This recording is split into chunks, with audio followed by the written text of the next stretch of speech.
এই যে পুরো ঘরটি, এটি একটা সময় জমিদারের ঘর ছিল। গেটে একটা নেম প্লেট ছিল, ওটা ভেঙে গেছে। বাংলাদেশের স্বাধীনতা যুদ্ধে কয়েক বছর পর মহেন্দ্র কুমার ঘোষ এই বাড়িতে এসেছিলেন, এসেই আবেগাপ্লুত হয়ে পড়েছিলেন। ইতিহাস ঐতিহ্যের অনুসন্ধানে নতুন একটি ভিডিও নিয়ে আপনাদের সামনে হাজির হয়েছি আমি রেজওয়ান সিদ্দিকী। আজকে চলে এসেছি খুলনার মহেন্দ্র কুমার ঘোষের জমিদার বাড়িতে। খুলনার বিনির্মাণে এই মহেন্দ্র কুমার ঘোষের গুরুত্বপূর্ণ ভূমিকা রয়েছে। তার বাড়িটি এখন প্রায় ধ্বংস হয়ে গেছে। দর্শক, চলুন তাহলে কথা না বাড়িয়ে তার বাড়িটি ঘুরে দেখা যাক, জেনে নেওয়া যাক এর ইতিহাস। আশা করি পুরো ভিডিও জুড়ে আমার সঙ্গেই থাকবেন।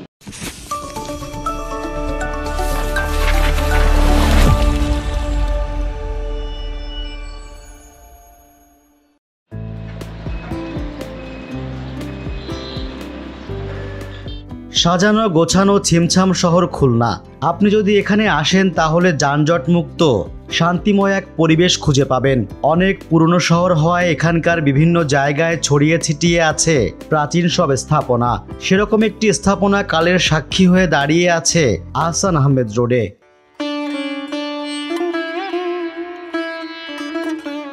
পর্দায় আপনারা শিশু মাধ্যমিক বিদ্যালয়ের একটি সাইনবোর্ড দেখতে পাচ্ছেন। এর ওপাশে যে সাদা ভবনটি উকি দিচ্ছে সেটি জমিদার রায়বাহাদুর মহেন্দ্র কুমার ঘোষের বাড়ি। বর্তমানে এটি শিক্ষা প্রতিষ্ঠান হিসেবে ব্যবহৃত হচ্ছে।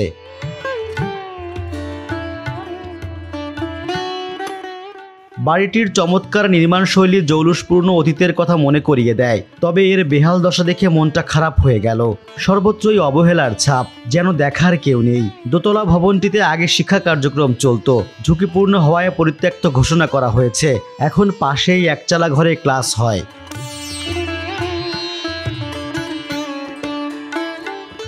নিচতলায় পাশাপাশি তালাবদ্ধ যে কক্ষগুলো দেখছেন এগুলো শ্রেণীকক্ষ ছিল। সামনে লম্বা খোলা বারান্দা আর এরকম কারুকার্য খচিত অসংখ্য পুরু স্তম্ভ কয়েকশো বছর পরও বাড়িটিকে টিকিয়ে রেখেছে। সম্মুখভাগের ফাঁকা জায়গাটিতে নার্সারি করা হয়েছে।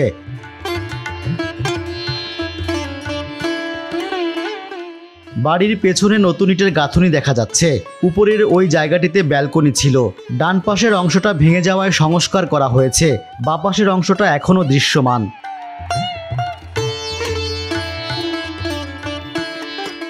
সিঁড়ি দিয়ে উপরে উঠতে দেখা মিলল প্রবীণ এক ব্যক্তির সঙ্গে, যিনি পরিবার নিয়ে এখানে বসবাস করেন। তার সঙ্গে কথা বলে জানতে পারি তিনি এখানে 30 বছর ধরে স্কুলে চাকরি করেছেন, এখন অবসরে আছেন। 30 বছর চাকরি করেছি, চাকরি করে রিটায়ার হয়ে গেছি।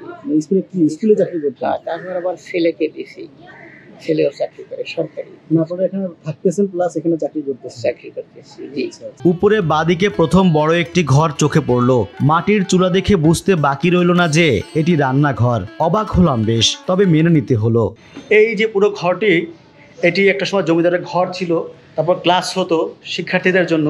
এখন রান্নাঘর হিসেবে ব্যবহৃত হচ্ছে। যারা এখানে থাকেন তারা রান্নাঘর হিসেবে ব্যবহার করছেন। আমি একটু দেখাই। এই যে চুলা, একটি চুলা দেখতে পাচ্ছেন এখানে। ভালো করে দেখাই আপনাদের। চুলা, এই যেখানে রান্নাবান্না হয়। জমিদার বাড়িটি এখন যারা থাকছেন তারা রান্নাঘর হিসেবে ঘরটি ব্যবহার করছেন। অনেক বড় ঘর দেখতেই পাচ্ছেন, অনেক বড় ঘর। এখনকার দিনে এরকম এত বড় ঘর তৈরি করা কল্পনা করা যায় না। আর একটু ঘুরে দেখাতে চাই আপনাদের। এই যে বারান্দা, এই এত বড় প্রশস্ত বারান্দা এখন কিন্তু জমিদার বাড়িতে ছাড়া এখন দেখা যায় না। এখন বারান্দাগুলো ছোট ছোট হয়। এখনকার যে ভবনগুলো হয়ে থাকে ছোট ছোট বারান্দা হয়ে থাকে, জায়গা থাকে না। কিন্তু জমিদার বাড়ি বলে কথা। এই দেখতেই পাচ্ছেন এত বড় প্রশস্ত বারান্দা, এখানে বসে বাইরের প্রকৃতি দেখা যায়। খুব আফসোস লাগে, বা আমার খুব আফসোস লাগে যদি তখন আমি জন্মাতাম, তখন থাকতাম হয়তো বা এই বারান্দায় বসে হয়তো বাইরের প্রকৃতি দেখতাম। খুব ভালো লাগে আমার এগুলো আসলে। শুনেছি বাড়ির ছাদটাও নাকি সুন্দর, সেখানে দাঁড়িয়ে অনেক দূর পর্যন্ত শহর দেখা যায়। তবে ওখানে যাওয়ার পথ ঝুঁকিপূর্ণ, যে কোনো সময় দুর্ঘটনা ঘটতে পারে। তবুও সাহস নিয়ে পা বাড়ালাম। আপনাদেরকে আমার সঙ্গে সঙ্গে ছাদে নিয়ে যাব। চলুন তাহলে। এখানে যে পথটি দেখতে পাচ্ছেন ছাদে যাব। একটু খুব ঝুঁকিপূর্ণ, তবুও যাচ্ছি। অন্ধকার, আপনারা আমাকে দেখতে পাচ্ছেন না। ছাদে উঠলে একটু আলো যখন পাবো তখন দেখতে পাবেন। ছাদে উঠছি, এই যে সিঁড়ি বেয়ে ছাদে উঠছি। এই ছাদটি কেমন একটু দেখতে চাই, শুনেছি চমৎকার, আসলেই চমৎকার একটি ছাদ। না দেখলে বিশ্বাস করতে পারবেন না আপনারা, এত খোলা ছাদ, এত বড় ছাদ। একটু দেখাই আপনাদের।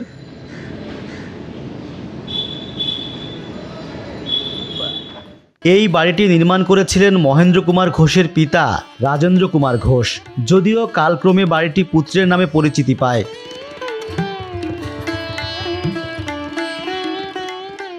মহেন্দ্র কুমার ঘোষ 1889 সালের 1 অক্টোবর বাগেরহাটের টাউন নোয়াপাড়ায় জন্মগ্রহণ করেন। 3 ভাইয়ের মধ্যে তিনি ছিলেন বড়।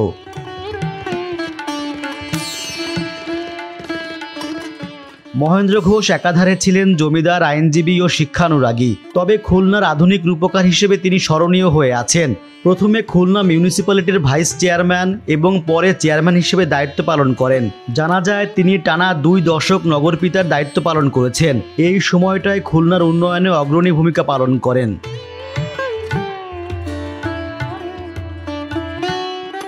অনলাইন থেকে পাওয়া তথ্য থেকে জানা যায়, মহেন্দ্র ঘোষের উদ্যোগে 1940 সালের 18 জুলাই মাত্র 7 জন ছাত্রী নিয়ে যাত্রা শুরু করে রাজেন্দ্র কুমার তথা আর.কে মহিলা কলেজ, যেটির বর্তমান নাম খুলনা সরকারি মহিলা কলেজ।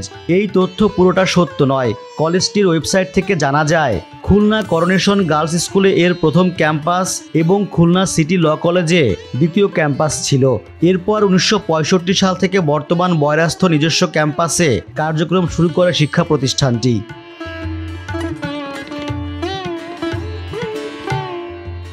মহেন্দ্র ঘোষ ভারতে চলে যাওয়ার পর বাড়িটি হাত বদল হয়।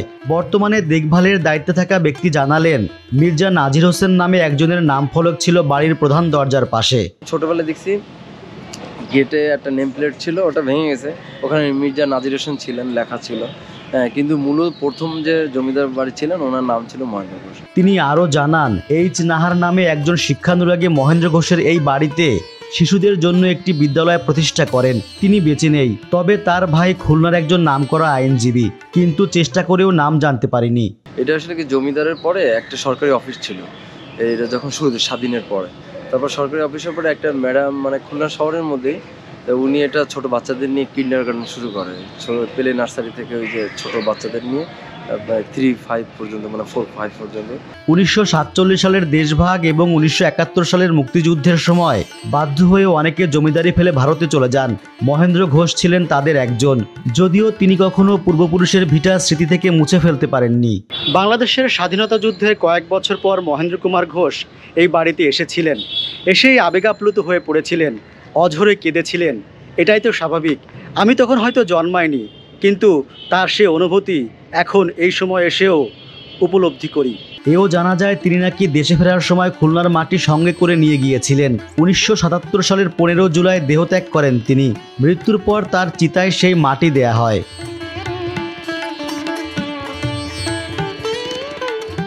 সাধারণত ঐতিহাসিক স্থাপনাগুলো প্রত্নতত্ত্ব বিভাগের অধীনে থাকে, কিন্তু এই বাড়িটি গণপূর্ত বিভাগের আওতায়। সে কারণে এভাবেই অবহেলায় পড়ে আছে এটি। বাড়িটি সংস্কার করে সংরক্ষণ করার সময়ের দাবি। সরকারের উচিত এদিকে নজর দেয়া।